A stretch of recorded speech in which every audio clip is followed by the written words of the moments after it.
Nous venons de voir au niveau de l'outil des petites lunettes ici que l'on parlait de catégories.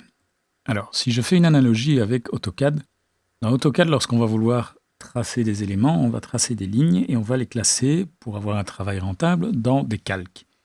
Vous aurez remarqué qu'au niveau de Revit, on ne parle pas de calque. Pourquoi? Parce qu'en fait, quand je vais être au niveau du ruban architecture et que je vais utiliser des outils tels que mur, porte, fenêtre, toit, escalier, ou si je suis même dans l'onglet Annoter et que je crée des cotes, des lignes de détail ou des textes, en fait, tous ces éléments appartiennent à une catégorie.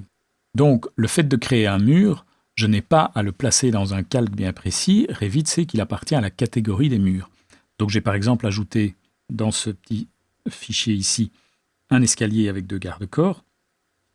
Eh bien, si à un moment je me dis, voilà, je voudrais pouvoir représenter cette vue d'étage sans les coupes et sans les escaliers, eh bien, j'ai un raccourci clavier magique qui est VV et qui va me donner accès à toutes les catégories. Attention, cette modification-là s'applique uniquement à la vue qui est active. Donc, ici, je dirais par exemple que je ne veux pas voir d'escalier, que je ne veux pas voir de garde-corps.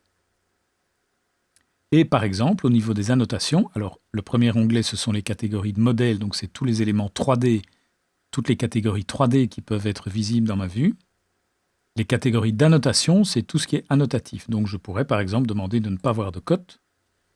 Et je décide ici par exemple de ne pas voir de coupe. Et vous voyez que j'ai des symboles d'élévation, de ne pas voir les élévations.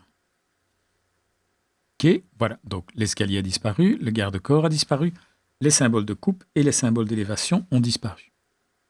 Bon, ça c'est propre à cette vue-ci. Donc ça veut dire que si je pars maintenant au niveau 1, je récupère mes symboles de coupe, mes symboles d'élévation, mon escalier et mon garde-corps. Alors, j'ai une méthode qui va me permettre de pouvoir gérer en une fois toutes les vues basées sur une seule sur laquelle j'ai fait des réglages corrects. Alors pour cela, je vais utiliser ce qu'on appelle les gabarits de vue. Alors, je descends dans les propriétés de la vue et vous voyez que pour l'instant, au niveau gabarit de vue, j'ai aucun. Alors, comment on va procéder? Donc, je commence par créer au niveau de ma première vue une vue correcte qui correspond au gabarit que je souhaite avoir. Et puis je vais venir maintenant dans le ruban Vue et j'ai ici à gauche un outil gabarit de vue. Et je vais pouvoir demander de créer à partir de cette vue un gabarit. Je vais lui donner un nom, par exemple gabarit et les formes. Et j'arrive maintenant dans la gestion du gabarit. Donc on voit ici le nom du gabarit qui vient d'être créé. Et puis j'ai ici tous les éléments qui peuvent visuellement être gérés par ce gabarit. Alors, ce que j'ai modifié au niveau des modèles 3D et des annotations sont ici. Donc effectivement, si je reviens vérifier derrière ce bouton-ci ce qui se passe, je verrai qu'effectivement, les escaliers sont décochés et les garde-corps sont décochés. Si je vais soit ici dans catégorie d'annotation ou bien ici, en fait c'est la même chose, j'arrive simplement directement dans la catégorie, je vois que les coupes et les élévations sont bien décochées. Mais donc je vois que le gabarit va également gérer par exemple l'échelle de la vue, va par exemple gérer les ombres. Si je décide que dans cette vue, les ombres, au niveau du gabarit, les ombres doivent être activées, je peux demander de projeter les ombres et je vais donc faire les réglages de tous les éléments ici au niveau du gabarit. Quand je fais OK, là j'ai géré mon gabarit. Alors, vous voyez que pour l'instant, je n'ai pas les ombres. Pourquoi? Parce que j'ai modifié l'aspect graphique des choses, j'ai créé le gabarit à partir de cet aspect, et puis dans la gestion du gabarit, j'ai ajouté les ombres. Mais vous voyez que cette vue-ci, pour l'instant, n'utilise pas de gabarit. Donc ici, maintenant, je vais lui demander au niveau 0 de utiliser le gabarit et les formes. Et les ombres apparaissent.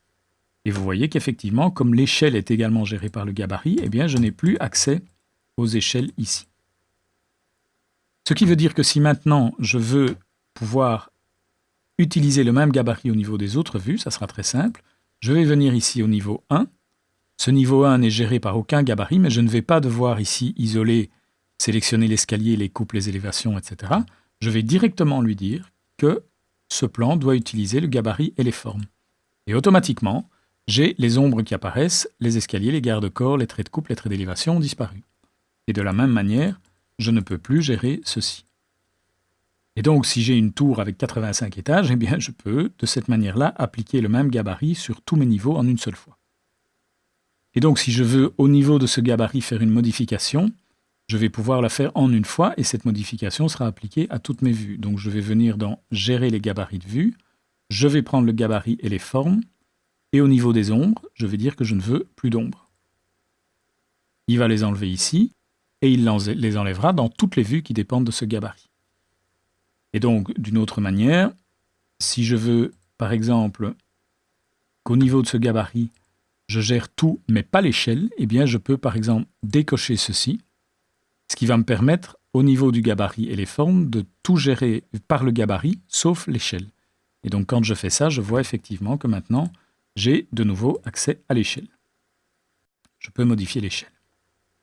Alors, au moment où cela est fait, je pourrais par exemple maintenant dans ma vue d'étage dire « Ok, c'est très bien, elle est gérée par un gabarit, le gabarit et les formes, mais je voudrais pouvoir modifier la position d'une coupe ou créer une coupe. » Parce qu'il est clair que si maintenant j'utilise l'outil coupe et je crée une coupe, il va me créer une coupe, mais il ne va pas me la montrer, puisque forcément au niveau du gabarit, la coupe n'est pas active.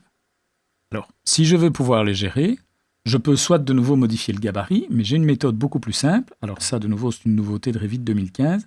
C'est ici, les propriétés de la vue temporaire.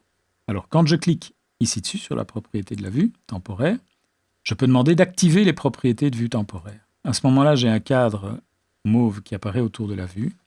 Et je vais pouvoir, en faisant de nouveau le raccourci clavier VV, gérer cette fois-ci les éléments tels que je les veux.